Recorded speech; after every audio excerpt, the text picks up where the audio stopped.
I want to say a very good evening, distinguished professionals. Please, can somebody confirm if you all can hear me? Yes, I can hear you. Can hear you, ma. Yes, Good we evening. can hear you, ma. We can Okay. hear you, ma'am. We can hear you, ma. We can hear you, ma. Yes, Okay. I can hear you too. Okay. All right. I want to say a very good evening, distinguished professionals. On behalf of the Governing Council of Chartered Institute of Human Resource Management, I want to welcome you all, especially to tonight's pre-induction training. Without further waste of time, we'll go into the pre-induction proper. But before we begin, I just want to give a summary of our facilitator's profile tonight. She has been practicing L&D for the past 34 years. She's the immediate past president of Institute of Training and Development. Also, she's a doctoral fellow of Chartered Institute of Human Resource Management. She is the pioneer facilitator of Chartered Institute of Human Resource Management. Distinguished ladies and gentlemen, join me as we made welcome tonight, Mrs. Ayuade Abike Igiye. Welcome, ma. Over to you, ma.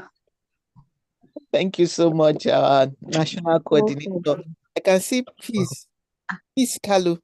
Your smile is so infectious and you're waving at me. Have you seen me before?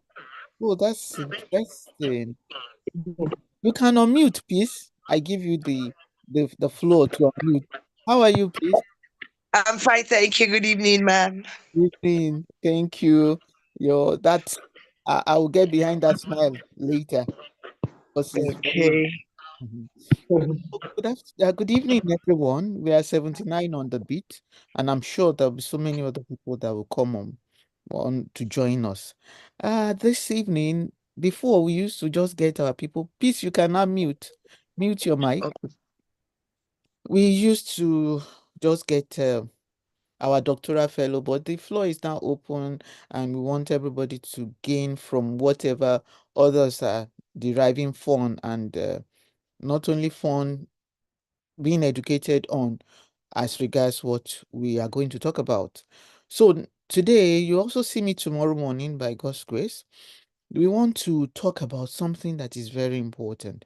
I will start sharing my slides and you will now come with me as we begin to see what we are going to talk about. So for those of us that are here, you fasten your seatbelt and let's ride on this journey together. I've been introduced. And what I also want us to realize when we have adult class like this is that please feel free to ask any question, feel free to answer. But we also just want to say that please, all your questions should be sent through the chat box or chat room. And what you also do for us is when there is questions, just put your questions in the chat room as well. We'll get to see them. If there's any question that we cannot attempt to answer this evening, we will take them tomorrow morning by God's grace. So this evening, what do we want to talk about? Your attitude determines your leadership style. Attitude. So many people talk about attitude. There has been a lot of research work on leadership. Leadership is a topic that we can never exhaust. And before we move on to the presentation proper, I've been introduced, but I want to draw our attention to this where my cursor is. You see, I shook the hand of the immediate past Vice President of Nigeria.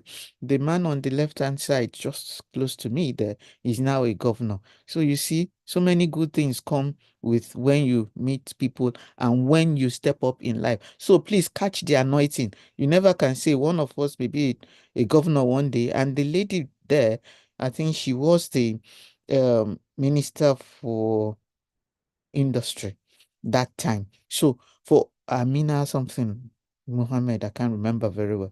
But for whatever it is, catch the anointing, develop yourself, and you're in the right place. Joining Chartered Institute of Human Resource Management.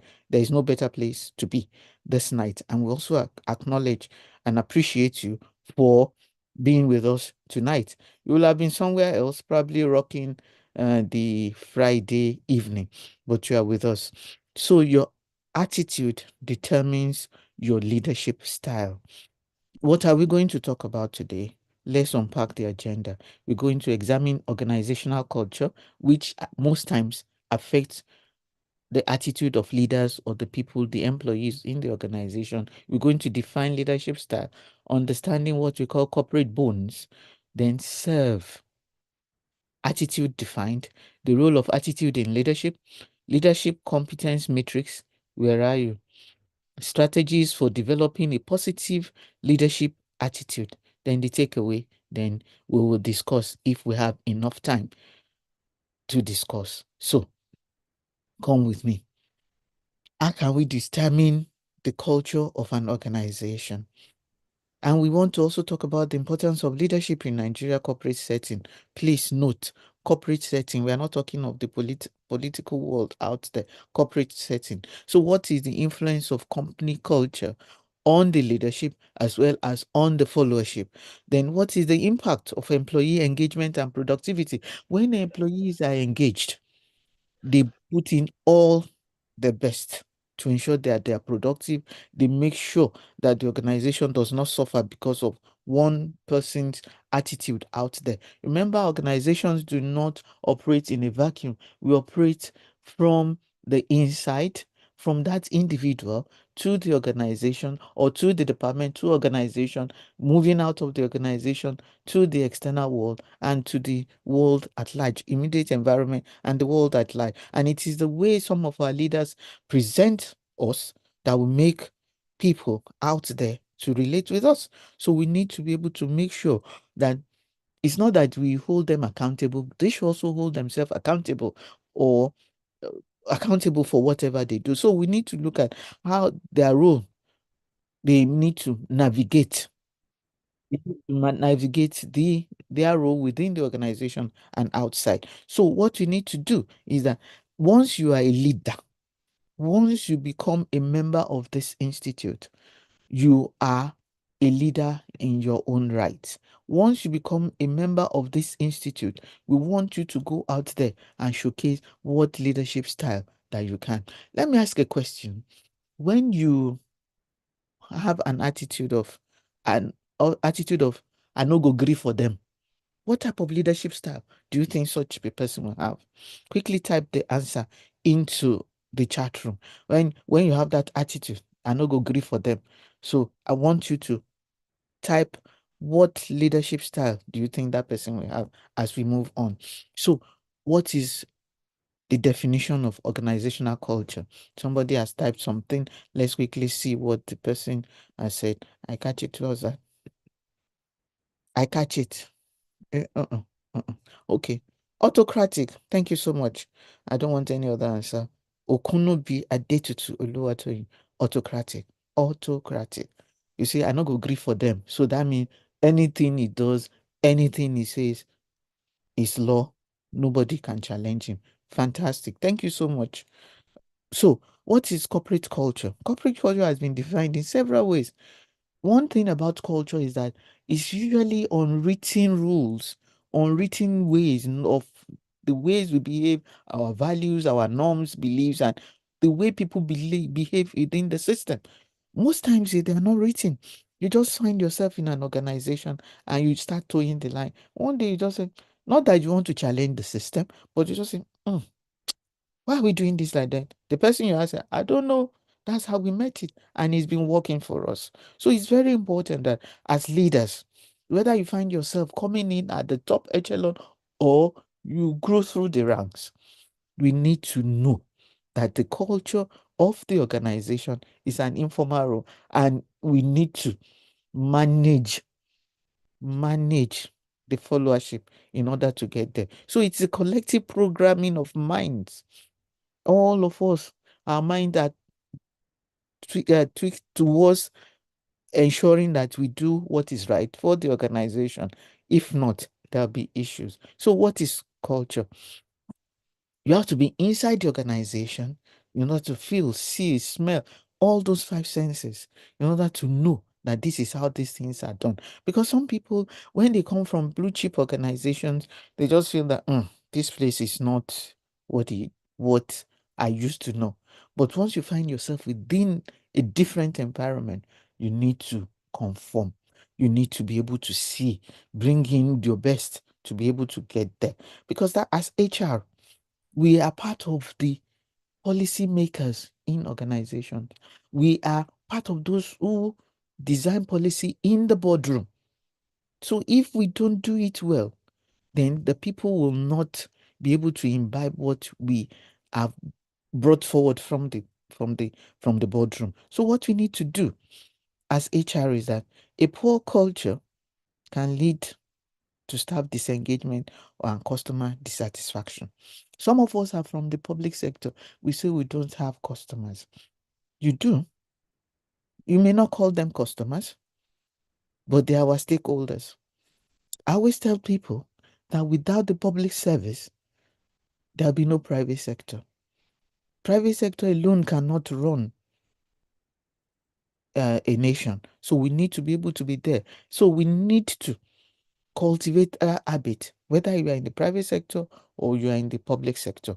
So we need to know what culture are we showing the world that we are the people they need to relate with as leaders of those organizations.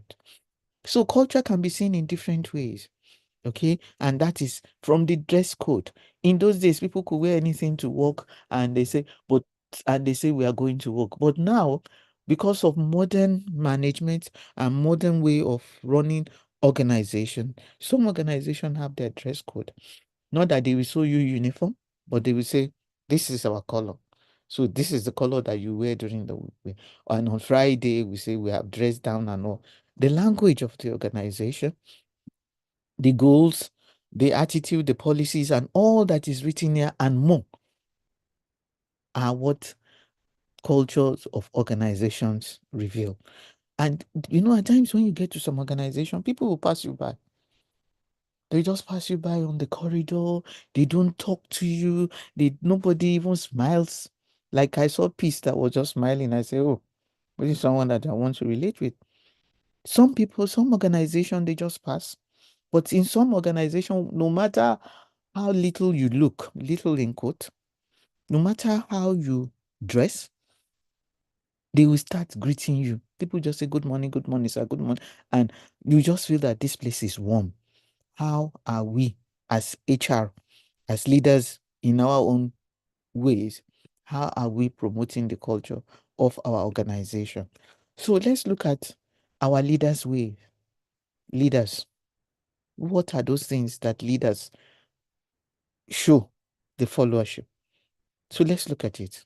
Leaders, what do they do? You need to lead. You need to share information. You need to empower others. You need to align your action with your values. Because in most cases, when in those days, let me quickly digress.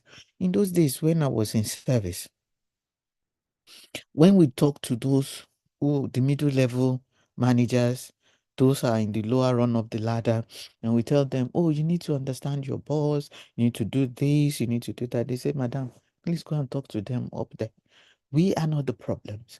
They are the problem. Now that I have the opportunity to talk to leaders, I tell them that gone are the days when we say others or whatever will come from the top. Okay? Modern management says, and they have been exploring it, that bottom-up approach. l- ideally in quote, in those days, the run of the ladder is no, not run of the ladder, the pyramid is from top to bottom. But nowadays, there are some people at the bottom that they have brilliant ideas. So leadership at times could fall on somebody. At that point in time, that person that is telling us what to do and how to do it is the leader. It's not that he has taken MD from you or CEO from you, but that person at that point is the leader. So that person is sharing what he knows, is is aligning his action with the values that he believes in that will move the organization forward. He's trying to improve our lot. Then at the same time, he will inspire others. Maybe this is peers or those who are ahead of him, but he will inspire others. And these are the characteristics of a good leader. You don't have to have it written on your forehead that I'm a leader before you have all of this. You need to learn to lead, you need to learn to share, improve, and inspire others to do that which is expected of them in the organization. Let's quickly look at this. This is what I was talking about the pyramid or the triangle. If you look at the top, the arrow at the end of the pyramid up there, you see the CEO. And at the bottom of the triangle is the employee. Okay? So when you look at this, it's the traditional way of saying from the top to the bottom. But I tell you, employees at the bottom, they face the day-to-day challenges. They are there to ensure that we get what the organization's goals and objectives are. So when they do this, they affect everything that goes on in the organization. So let's look at it. On the left-hand side of the screen, you have the title, the position of anybody that from employee to the CEO. On the right-hand side are the things that they are expected to do. Employees face challenges. Supervisor, they should empower those that are at the bottom. The management cadre, middle management, the form objective, job schedule, key result area, key performance indicator to ensure that the supervisor and the employee do that which is right. Some of us may find ourselves at the level of management and maybe as HR, or we find ourselves at the level of executive where we sit in the boardroom with the CEO. So the objective, the mission of the organization, their vision and values are reserved for the last two, the executive and the CEO. Whereas management level, we make sure the objective of the organization as passed down by the people in the boardroom are sent down to the people that will do the job. So we need to look at it and say, we need to manage the business and ensure the values and the visions of the organization are successful.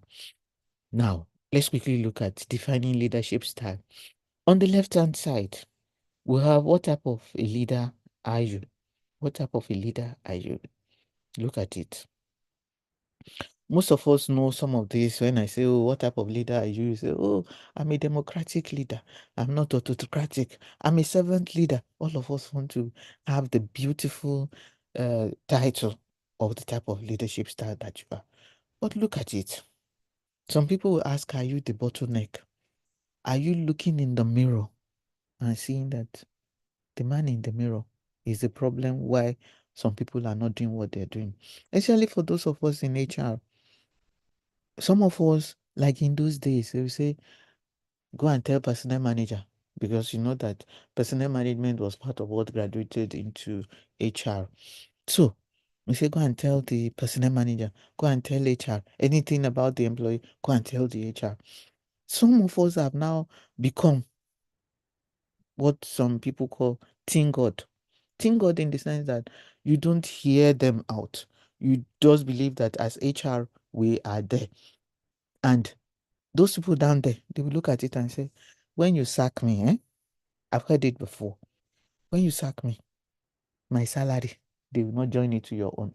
I will leave the organization for you. How many of us have heard that? And you see that some people become frustrated.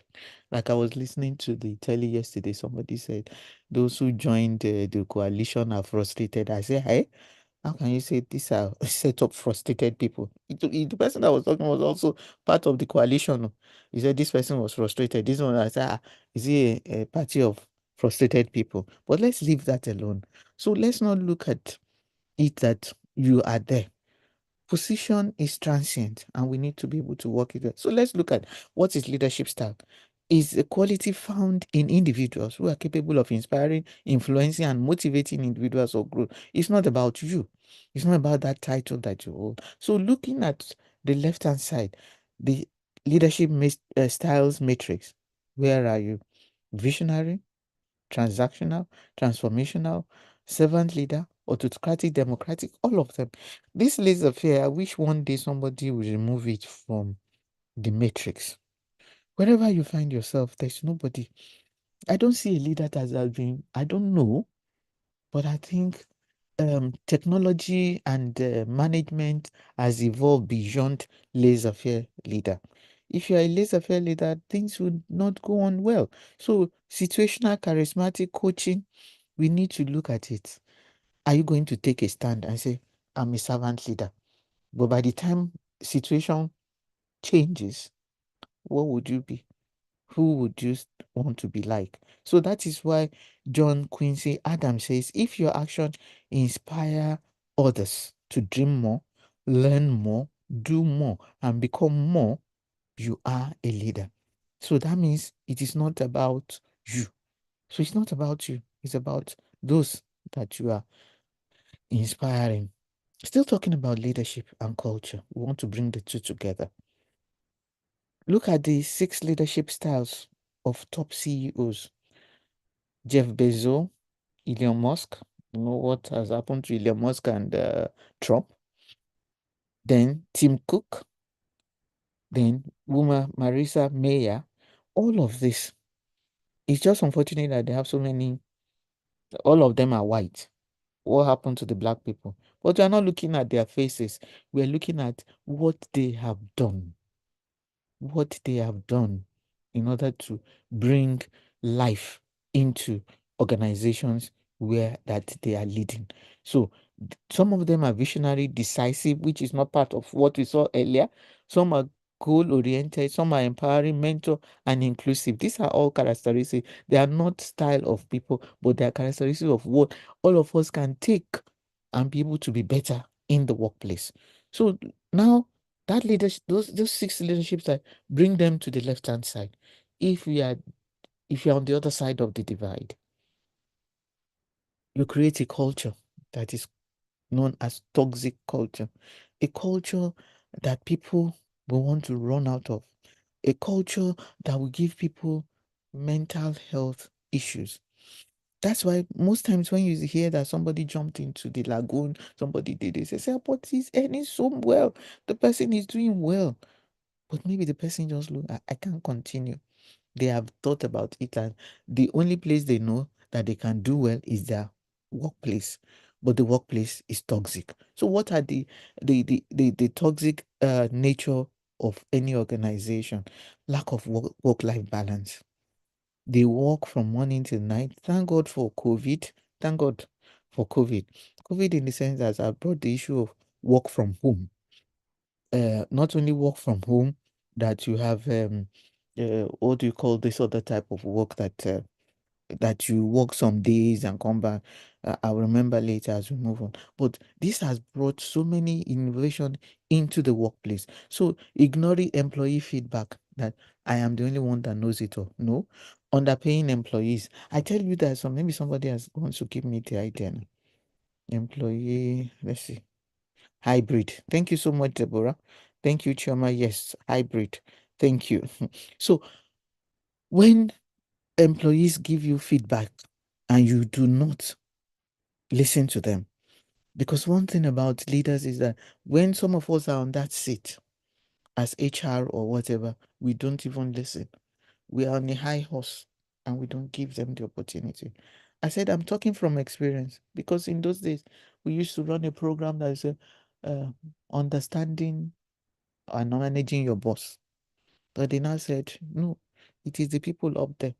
And as I grew through the ranks in my last place of employment, and I realized that it's not only those followers that have issues, we as leaders have issues.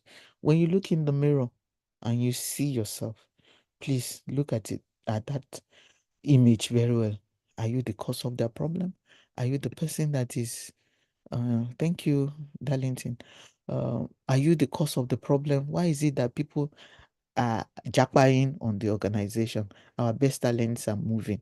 So how do you now tolerate toxic behavior? So it is harmful to the organization. Favoritism, vague job expectations. In those days when we were in service, we used to say that They give us large targets to achieve. And eventually, somewhere along the line, we ask them, so why are you giving these targets when you know we cannot achieve them? As if I give you targets that are easy to achieve, small time you are finished. What do you want to be doing with us?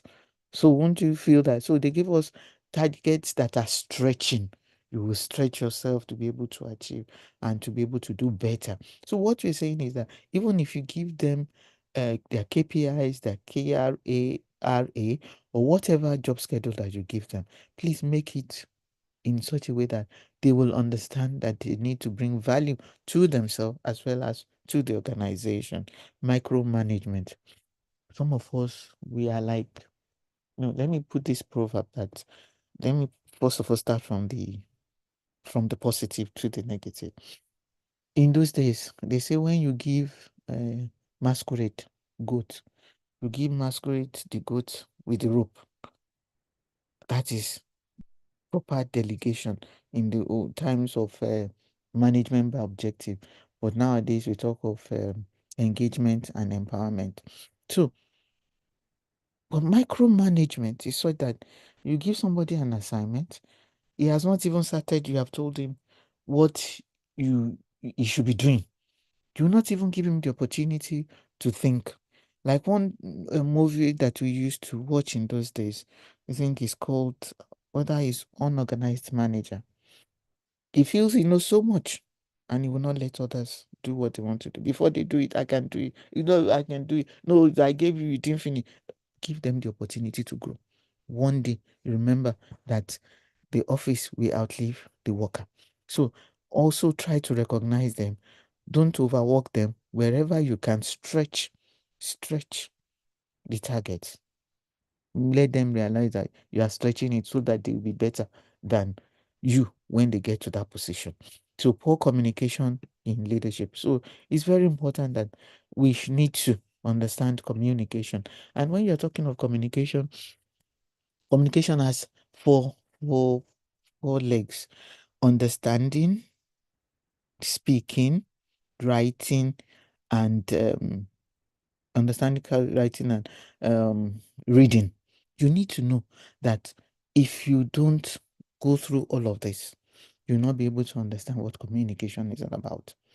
You need to know that you need to speak for somebody to listen. Don't just say, oh, listening skill is very important, but there has to be a sound for somebody to say, I was listening. And that is why it is said that listening is an intellectual ability, while hearing is a biological function.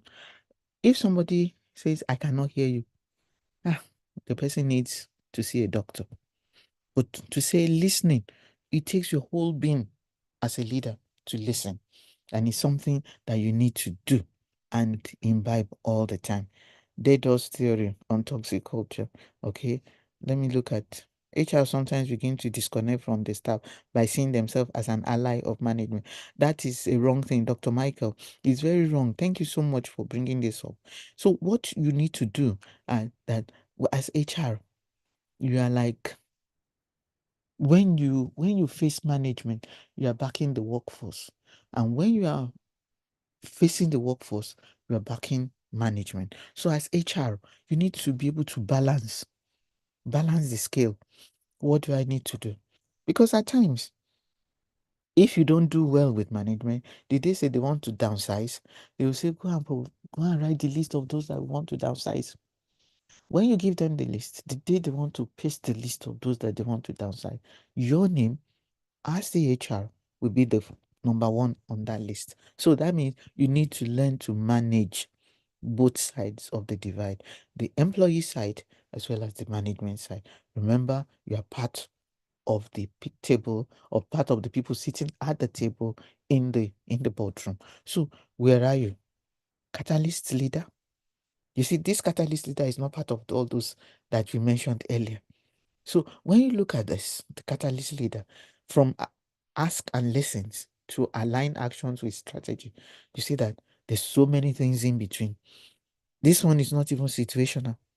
This one is not democratic. This one is not autocratic. So what do we need to do? It's a mixed grill. for you to be a catalyst leader, a mixed crew. So what this one now tells us is that, talking about what William James says here, he said, greatest discovery of my generation is that people can alter their lives by altering their attitude of mind. You can alter wherever you find yourself on the matrix, leadership style matrix, by listening and doing that which is right for the organization as well as for the individual. This now brings us to these 4 blue boxes. These 4 blue boxes, what do we do as leaders? There are some of us, what we call unconscious incompetence. You are not aware that you are not competent to handle that. So you are not aware that you are incompetent to be able to do those things. What you do, if you are not aware, is that people will take things over your head and you think they are doing well. So as HR, be on your guard. Learn, relearn, learn, unlearn, and relearn, so that you'll be able to come out of that unconscious incompetence. The other one that you can also work on is conscious incompetence. I know that I do not know. Then you seek knowledge as HR. Then the other one is conscious competence. This is where we have issues, because when some people know that I know, they now behave above others. They don't listen. Conscious competence. I'm competent. I know what I know. There is nothing anybody. That is where the problem lies. That is where the problem lies. You are as bad as someone that does not know, he doesn't know. So when you are conscious and you are competent, that you are conscious of your competence, what you need to do is that pass down those competencies that you have. Show people how they can learn from you. Then the unconscious competence. You are unconscious that you have the competence. That means whatever you know is locked inside of you. You are not confident that you know. But that thing, then when somebody does it, you now say, and I wanted to do it too. Why is it that this person wants to take the shine off me? But it is you. You are unconscious of your own competence. So in all of this, just look at it. Examine yourself. Where am I? What am I doing? What can I do to change my style of leadership? Am I that person that knows what I know and I'm not ready to share? These are the areas that will affect our attitude and how we relate with people that we're supervising. So whatever leadership style that we have, serve.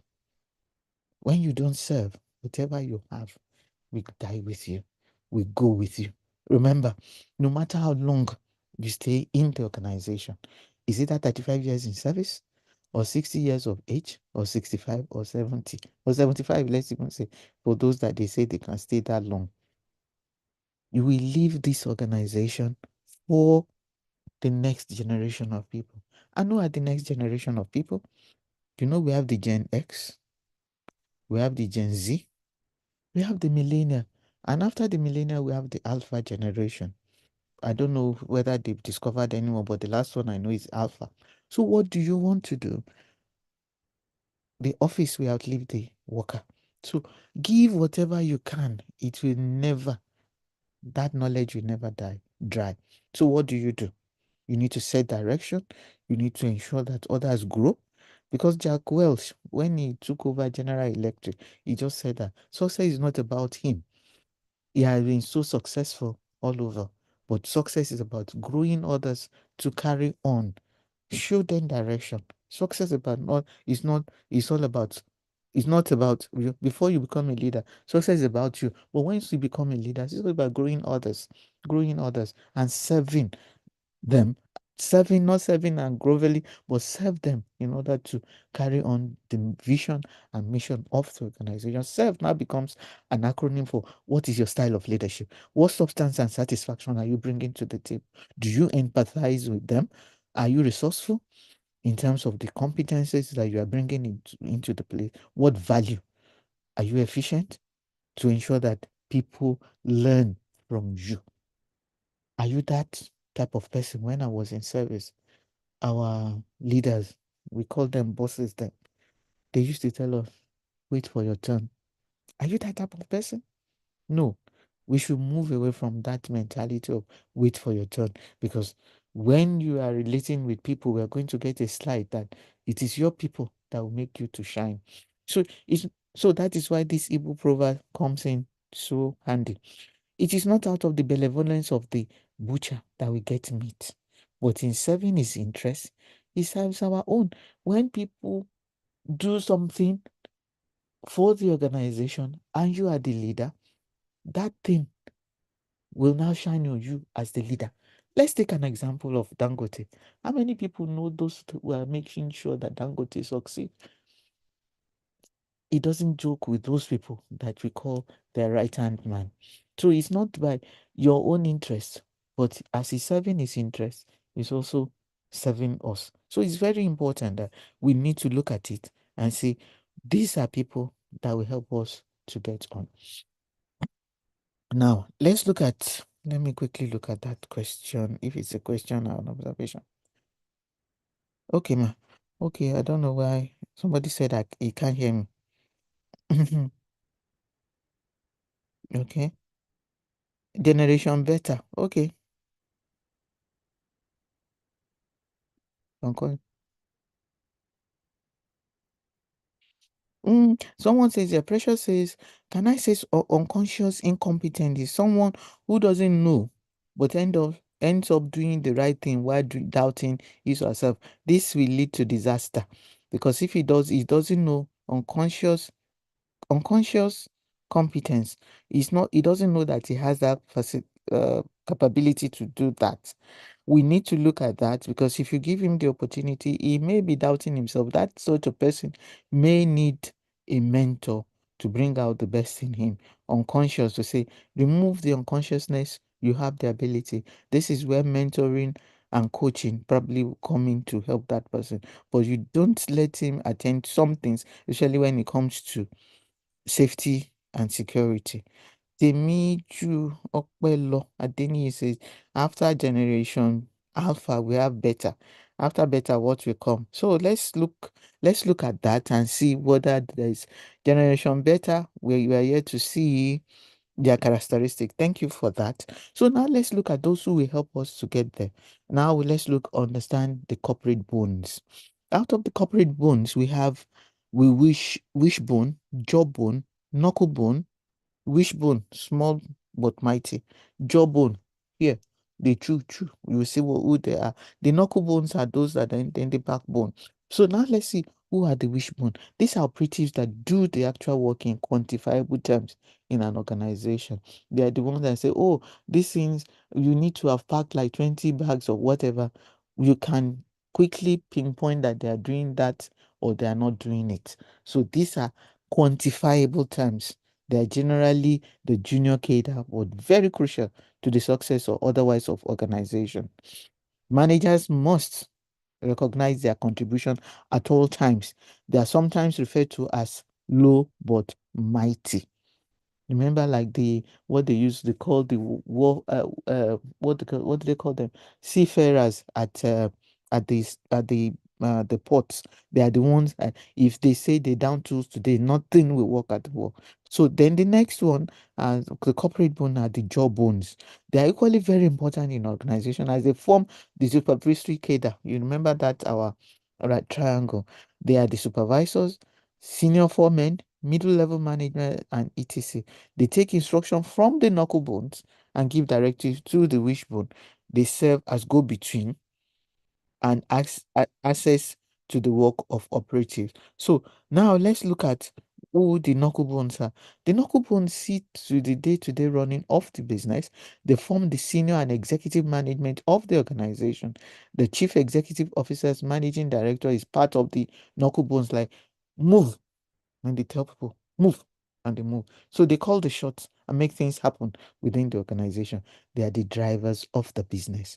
Who are the backbones? The backbones are the owner, the managers, they are the owner president, and they sponsor everything, because without their money, without their expertise, nothing will be done. So they take major decision in running the business. So as HR, look at yourself in the midst of these four: wishbone, jawbone, knuckle bone, backbone. How would you manage them? So you need to be able to know how you manage your attitude in order to get the best from all these four bones in the organization. Now let's settle into attitude. Attitude, some people will say it will determine your altitude. So attitude is defined as the persistent tendency to think, feel, and behave in a particular way towards some people or anything that we feel that, oh, I will not do that, I will not do this. So we need to be able to manage our attitude and see. The bones model seem to be bottom up. No. When you get your when you get your your slide, you see the people that call the shot are the backbone and the knuckle bone, if I'm right. They are the ones that call the shot from the top to the bottom. Yes, they are the ones that call the. But because we took it from the people that are doing this, I could as well have started from the backbone down to those who are doing whatever. It's not the bottom up, but the bottom up. One of our lectures in those, I can't remember when. Bottom up is that when you have people at the bottom that have ideas that can run the business. I'll give you an example quickly. When I was in service, I met the woman that facilitated the development of Mr. Biggs. Yes, Mr. Biggs, USA.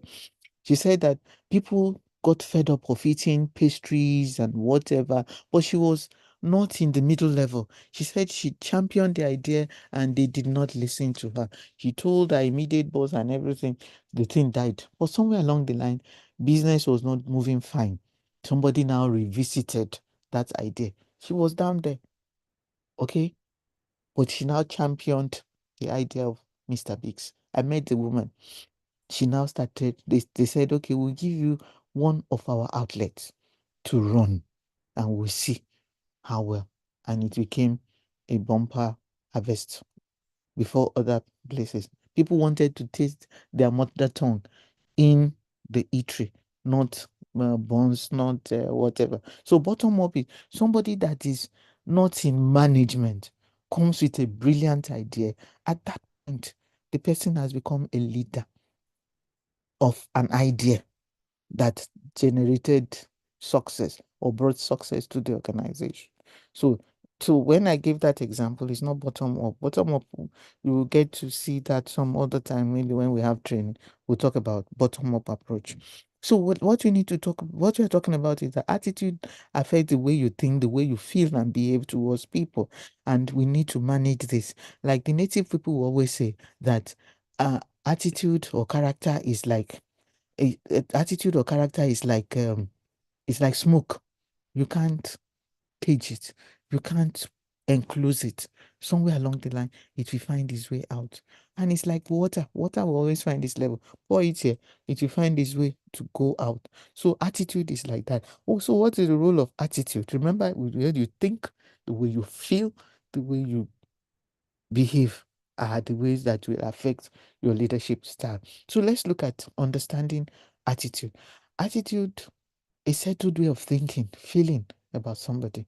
So, and those who have studied attitude said attitude can be developed, can be put into perspective. That is positive or negative. That's why they talk about positive mental attitude and those that have the toxic nature who are on the negative side. So you need to look at it. Where are you? Are you in the middle? That today you are this, you are that. You are either positive or you are toxic. So it's very important. And this has a lot to do with leadership style. It affects the way we make decisions. It affects the way we relate with people. So that is why when your attitude is not right, it affects your big D. And what is that big D? That is the big decision. It affects your decision making process. So the key to success in decision making is as much as what the time that you do such things and the choice that you make. whether the right choice or the wrong choice. So let's look at this. The wrong decision at the wrong time will lead to disaster. The wrong decision at the right time, we say, oh, mistake. It was a mistake. Let's pardon him. How many mistakes would you make as HR? Then the right decision at the wrong time is unacceptable. People believe that you know better than to make the right decision at the wrong time. Okay? Then the right decision at the right time will lead to success in whatever you do. So we need to manage this. What time and the choice that you make at that point in time. So looking at positive attitude in leadership, we want to create a win-win situation. And what is that win-win situation of a positive attitude? You need to be optimistic. You need to be open-minded so that whatever somebody does, don't look at it and say, no good will ever come from that person. Show resilience. Resilience in the sense that even when things go the other way, always look at the positive side that it will be better. You know, that's what we always say in Nigeria, the prayer of the poor man, it go better. But resilience gives you the opportunity that even if something goes bad, you can bounce back and say, we are going to achieve something from this situation. You will get the slide. You will get the slide. Samson, we don't know your name, but you get the slide after now. So the benefit for leaders, positive active benefit for leaders in whatever we do, it fosters motivation at the work environment. People will say, I'm not going anywhere, even if people want to jump out from this organization, and we are here together. Okay. You also enhance problem solving capabilities. People will look at it and say, never say die. We will always get something out of this. Then you also build trust, respect among team members. Remember, team members are very important, and we should always look at the win-win situation, not any situation that we say, I'm okay, you are not okay. It's not good as leaders. Both of us should be, I am okay and you are okay. He should not be okay and I'm not okay. A situation where everybody wins. And that is why most times when I talk to people about leadership and win-win, they say, so it will now be 50-50. No. Remember that song that Teddy Pendergrass sang when that everybody plays on the 14th of February. It's so good loving somebody and somebody loves you back. Sing it down, down, down, down. And it goes to the point I say 70-30, 60-40, 50-50 love. You see, one thing about life is that it's not every time you get 50-50 and you say, I'm winning. No. It is not by saying that I got 70 and he's getting 30. If I'm okay with 30, your 70 does not matter to me. We will look at it as, we're not looking at it in terms of percentage. We're looking at in terms of it as what in terms of satisfaction. So when we say win-win, make sure that your people are comfortable with whatever decision we come into. So every win-win, every win is a win. Okay, no wahala. Kike Lomo say teamwork is the key. Yes, teamwork is the key. Yes, we need to be able to manage whether you get 60-70, but whatever win I have, I'm happy with it. So let's quickly look at this case study. How many of these corporate leaders in Nigeria do you recognize? Let's start. So type them out and tell me there are two people up there with glasses. The one in suit and one in whether I don't know what that with the maroon ox blood, whatever ox blood cap in sunglasses. Then the lady there. So start typing. Then the other man in black and yellow cap. Quickly type and let's see whether you can recognize Dora Akunyili. Fantastic. Not Akunyeli, not Akunyili. Oh, mine. How can you say this? Oh, we don't even know this one. Kamali and Onosade. Fantastic. Umaru. That's not Umaru Diko. That's not Umaru Diko. That's not Umaru Diko. Let's see. But you got Kamali Elona. Maitama Sule. Fantastic. That's Samsung somebody, Dr. Dora. So we got it. Then the last one, the one that we say, Shiroma and Maitama Sule. Yes. Mm-hmm. Jerome and Kano, so whatever. Then Meitama Sule, you are correct. What of the Baba in white with black and yellow cap? Those other three that you mentioned, Omololu, Olunloyo, Mba. No, no. So you see, those other three are dead. The Baba in yellow and black cap is Dr. Michael Omolayole. He's still alive. So Dr. Michael Omolayole still alive. So please, we need to look at it. And what are these? What are these people that? What have they done? What are some of those things that we can pick from them? These are boardroom gurus. What can we study? What can we learn from them? Their leadership styles and their achievement in all those places. One day, some of us will be sitting in the boardroom and deciding the fate of some things that will affect Nigeria. So please, let's look at it. These are Nigerians worthy to be emulated. So we need to look at it. So our positive attitude contributed to their success. Baba Omolayole, anytime I get to see him, I have so many of recordings of him. Anytime, always something that you can't but learn from him. It should be 96 or 7 this year. So we need to look at it and see what can we learn from these people. That's the one that is still with us and those that have passed. So now let's look at what negative attitude is how negative attitude is affecting corporate leadership in Nigeria. Who's that?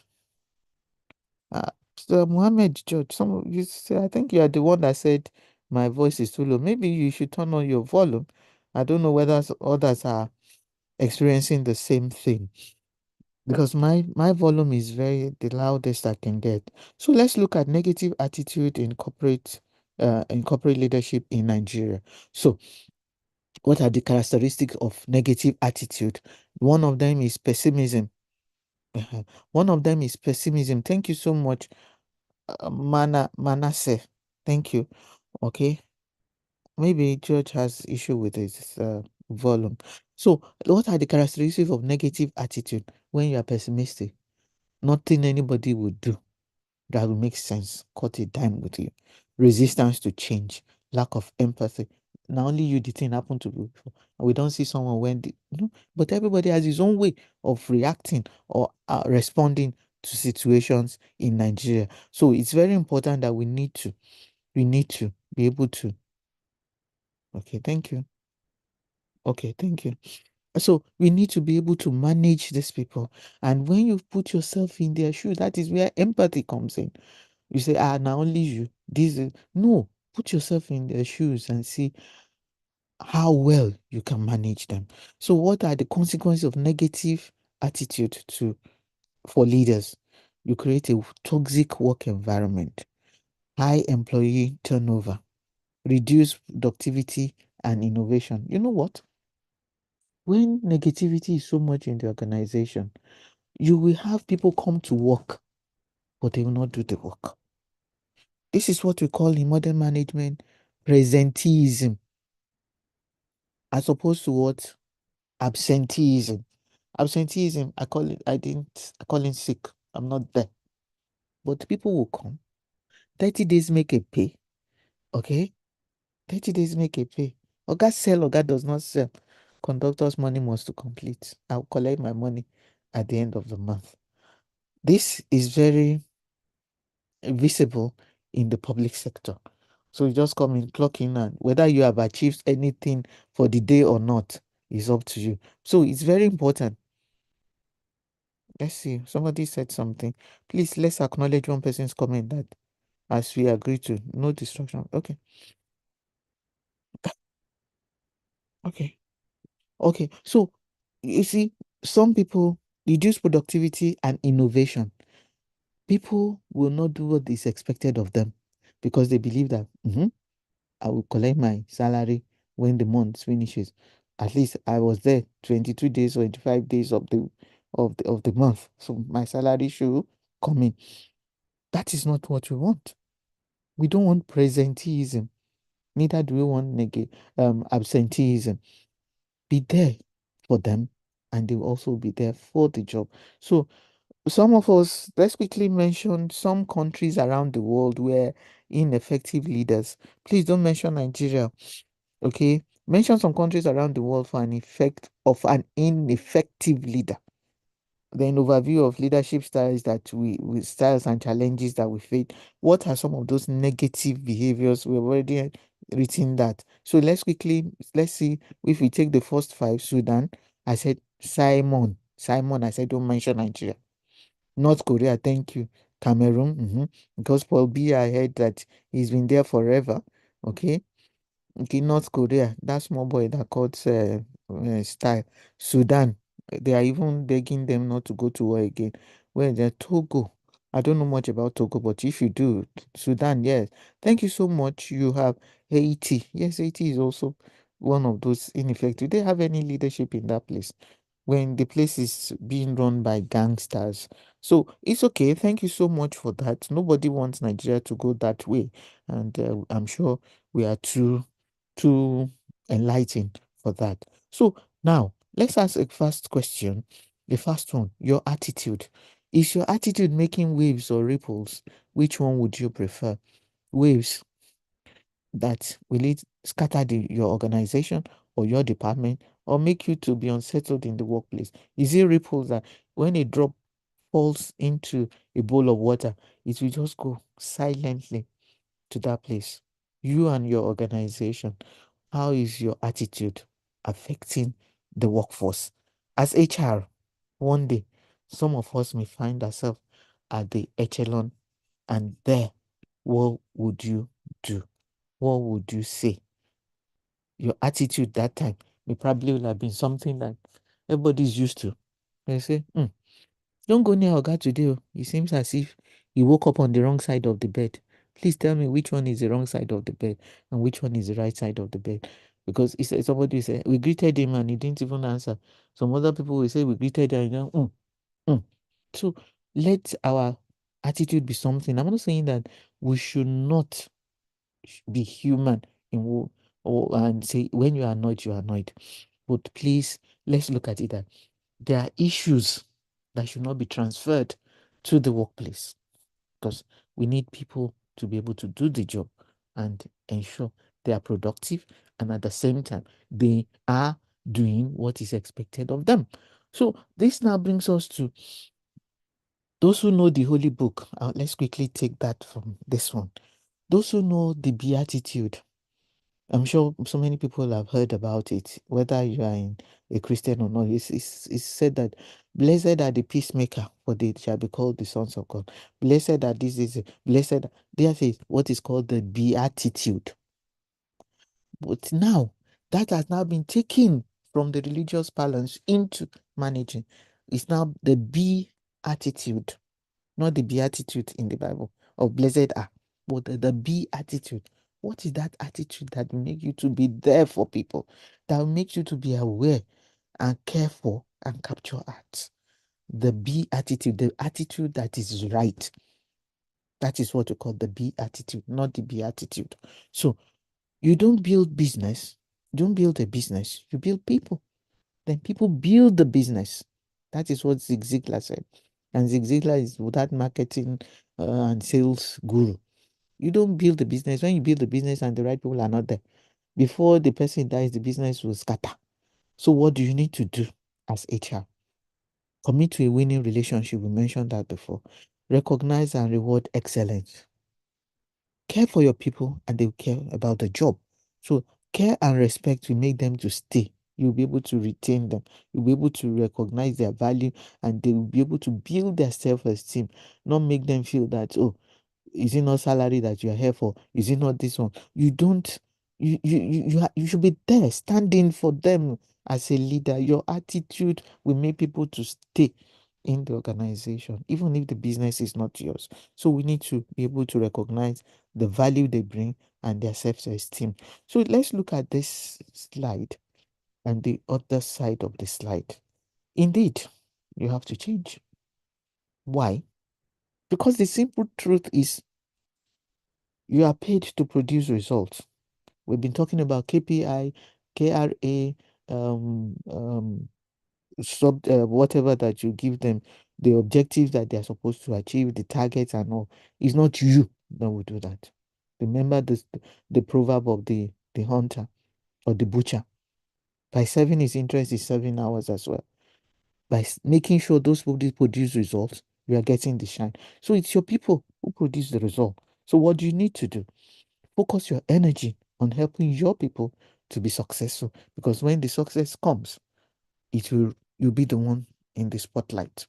So an important aspect of leadership is to turn around and see who is following you. So you need to change your attitude. Have more of what we call the positive mental attitude by ensuring that your people become successful. And it is very important that we do that. So let's quickly take this quotation. I believe the single most significant decision I can make on a daily basis is my choice of attitude.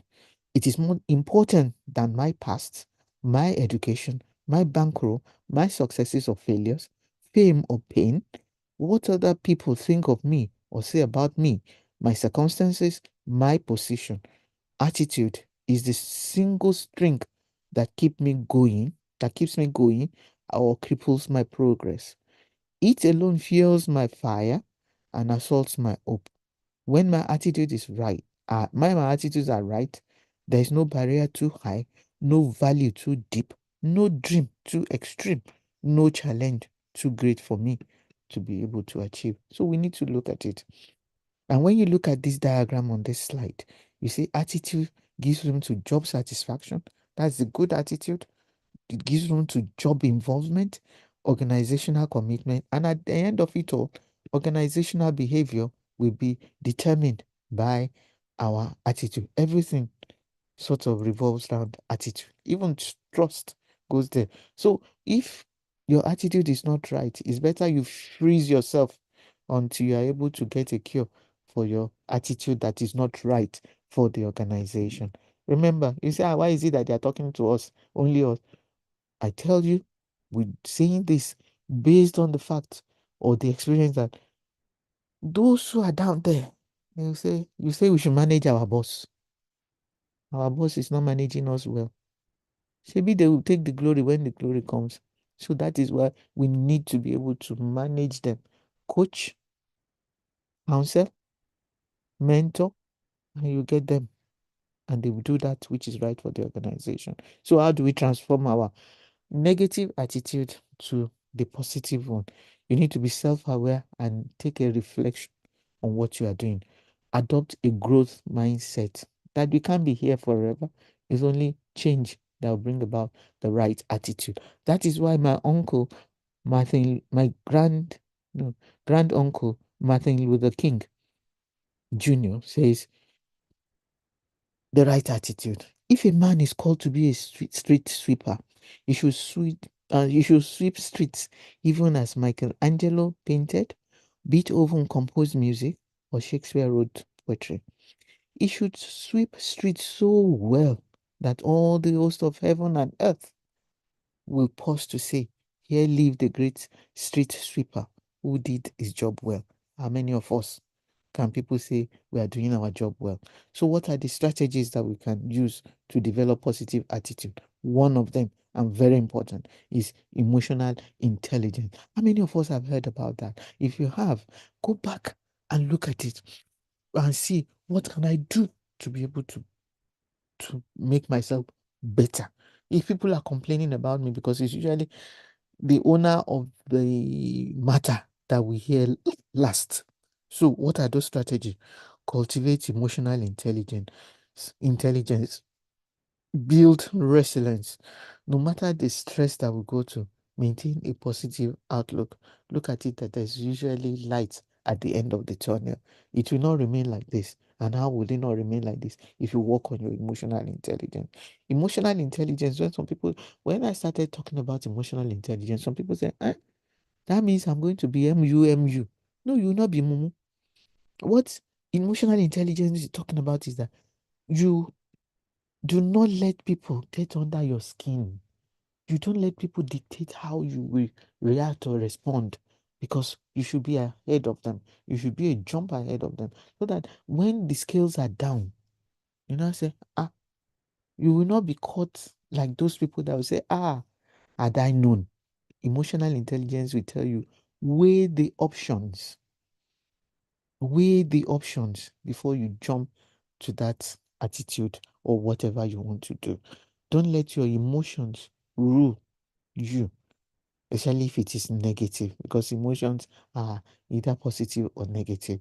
So that is discussion for another day. But let's look at it that your emotional, how you manage yourself will be that will determine how people will follow you and do well for the organization. Let's quickly take this story. How are attitudes developed? The killer attitude, especially. Years ago, Paul Harvey describes how Eskimos in the frozen northern pole kills wolves. They take a razor sharp knife, dip it in blood, and freeze it. Next, they bury the handle of the knife in the frozen tundra with the blade sticking up. Wolves, attracted to the scent and sight of the blood, and the coldness from the blood-stained frozen blade numbs the wolf's tongue, and by the time the wolf, reaches the blade, he is unaware he's licking a sharp edge and then begins to bleed. As he begins to bleed, he licks even faster until ultimately he bleeds to death. In many ways, this story describes the way people are lured into the trap of bad behaviors: absenteeism, complaining, lying, misuse of official time and resources. At the early stage, such a worker feels good, but when he becomes neck deep in the bad habit, he or she begins to lose sense of direction, purpose, and reasoning. This may lead such a person to indulge in stronger and more potent vices until they are permanently hooked and eventually thrown out of the job. Interestingly enough, the wolf and the person with bad habits have another trait in common: each to give little or nothing for a huge or great reward. This is impossible. The proportion of what you sow determines the size of what you harvest. And this is what you call the killer attitude. The more they indulge in it, the more they relish what they are doing until things go out of hand.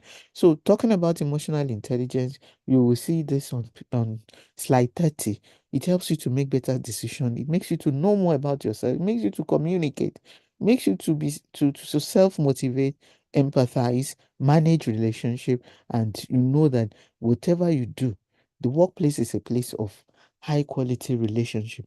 Remember, as HR or leaders in organization, we spend most of our life in the organization, and anything that happens to us, or we want to celebrate anything, what do? The first set of people that would tell, my daughter is getting married, my wife delivered, we have an addition to our family, my son is graduating, all those type of things, it's usually your office people. Why don't we, as HR, manage this relationship? Manage it well so that people will want to stay within the system. Now, what do? This is our takeaway before we end. Invest in people. Take a deep look at your leadership style, how your associates perceive you, what flaws can be identified in yourself or your associates, especially working relationship within the organization. What do? How do you now invest in people? People judge you by your action and not by your intentions. Who are intended to do it? It is what they see that they will use in relating with you. Life is a lesson in forgiveness. And if you don't forgive, that means you are a prisoner. To get ahead in life, build a bridge and not a wall so that you don't end up like concrete, all mixed up and set. So what do? Strive for positive change, for change is the only constant thing. So what do? Before you start anything, learn how to finish it. See this guy, he has boxed himself to a corner.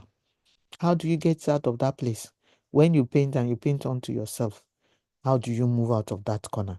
So it's very important that we relate with people and see what we can do to get them there. So the answer to being better is that everyone else lies in you evaluating yourself in these 3 areas. What are those 3 areas? Physical, mental, and emotional.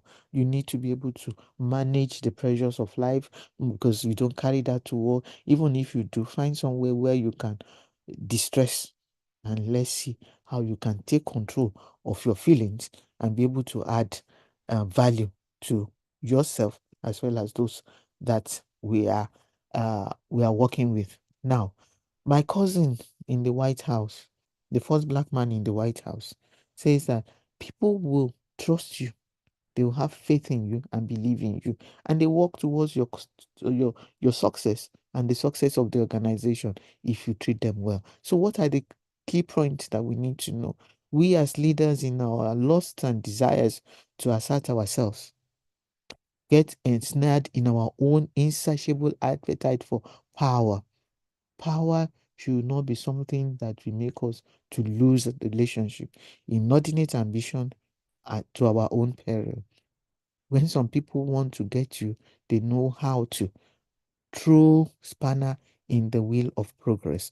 Unfortunately, we mistakenly confuse our confident, resolute peace and certainty for weakness.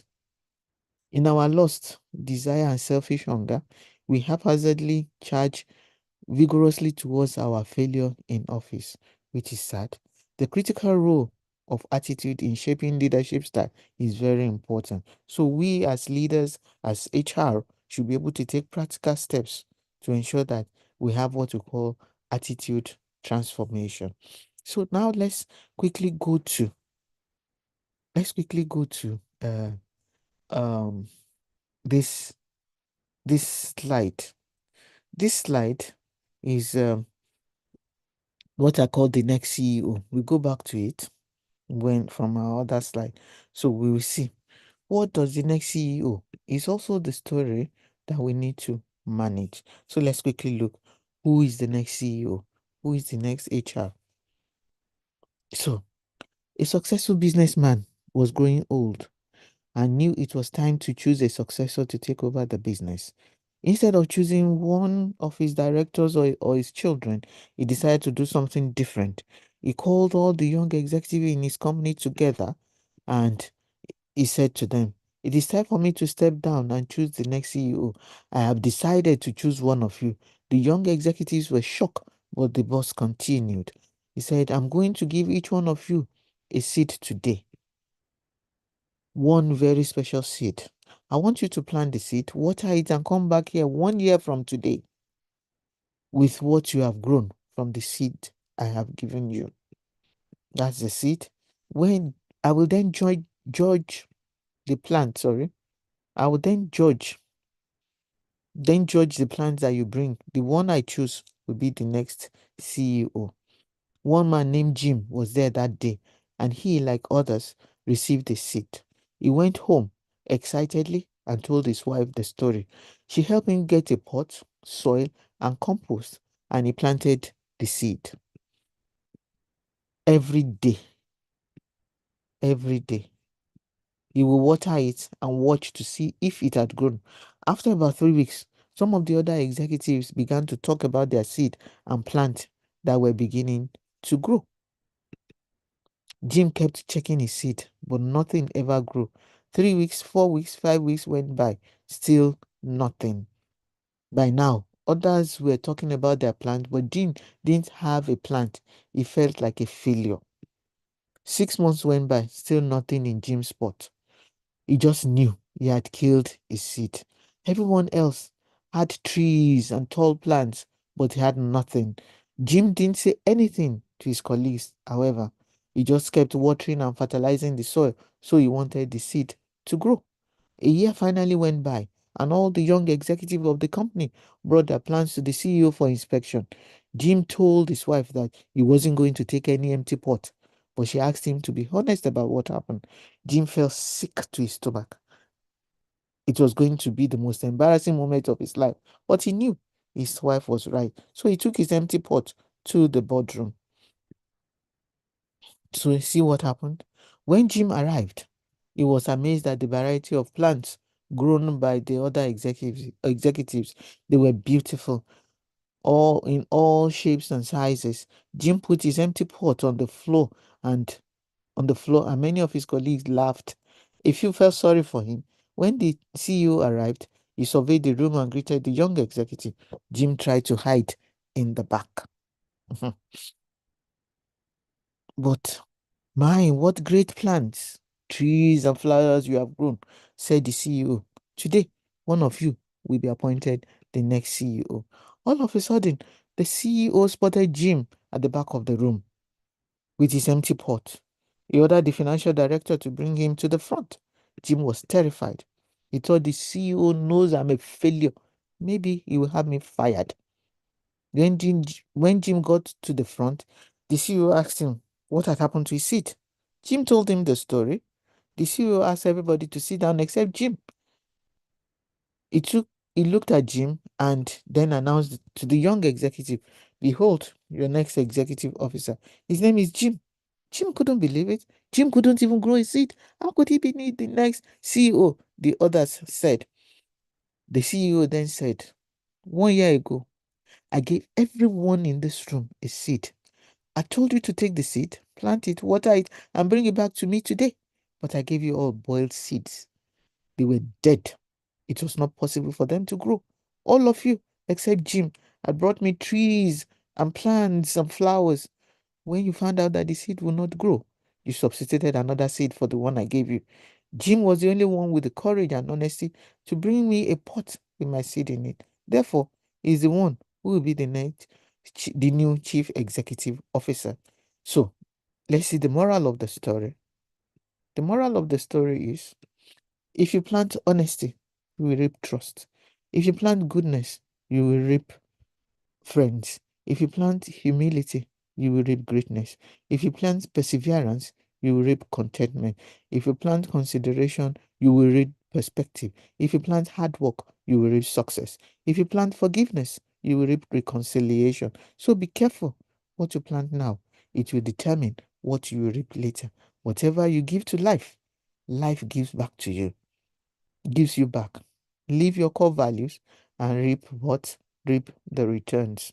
So it's very important that we need to manage what we have, what we do, and whatever it is that we are doing, we have to ensure that we do it well. So as we have said, know that nothing goes well if you don't manage your relationship. It's very important we manage our relationship. It's important that we watch on our attitude, or else it will not be there. So someone says, Aminu says, Sally says, Azare says, what goes around comes around. Thank you. So honesty is the best policy. Thank you so much. Okay. So what we need to do is that as leaders, manage what is kept in our care, and we will reap the benefits as leaders in our own way. So if you have any question, let's see if we can take one or two questions. If not, then we take our questions tomorrow. Lazy girl's job, not willing to participate in anything going on in the workplace. Precious, what's that? Okay, so let's take questions, and I will stop sharing my slides now, and let's see whether there's anything we want to get from our people. As HR, you have to sow the seed of truth. Okay.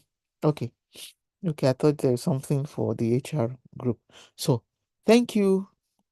Questions in the yes, you are going to have the presentation, you're going to the slides, you're going to have I think the recording as well. Our national coordinator is in charge of that. By tomorrow, when we have the proper induction, you will be admitted into the I think not WhatsApp now. What's the other one? Telegram group, and from there you'll be able to relate with others. And once you write your email, you give us your email, you'll be able to get the slides as well. So question time, if there is. If there isn't, and the night is fast spent, we would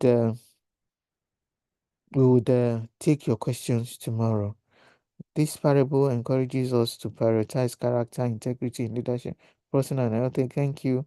Thank you for that. It's a blessing. Okay, so thank you so much. And also someone says, how do we deal with a colleague who is the most experienced in the department but hardly opens up for others to understand and take people along? There'll be somebody that you use peer influence. There'll be somebody that you will like. You cannot operate solo. You cannot operate solo. There'll be somebody. There'll be somebody that you have, and you use that. Use the opportunity to relate to that person, and the person will get some things from him. Okay, we cannot get someone. We cannot get someone that will not relate with others. From there, we'll be able to use peer influence and you get across. So thank you so much and have a nice night. See you tomorrow at the those who will be physical and those who will be online. Our national coordinator, Madam Tessie. Thank you.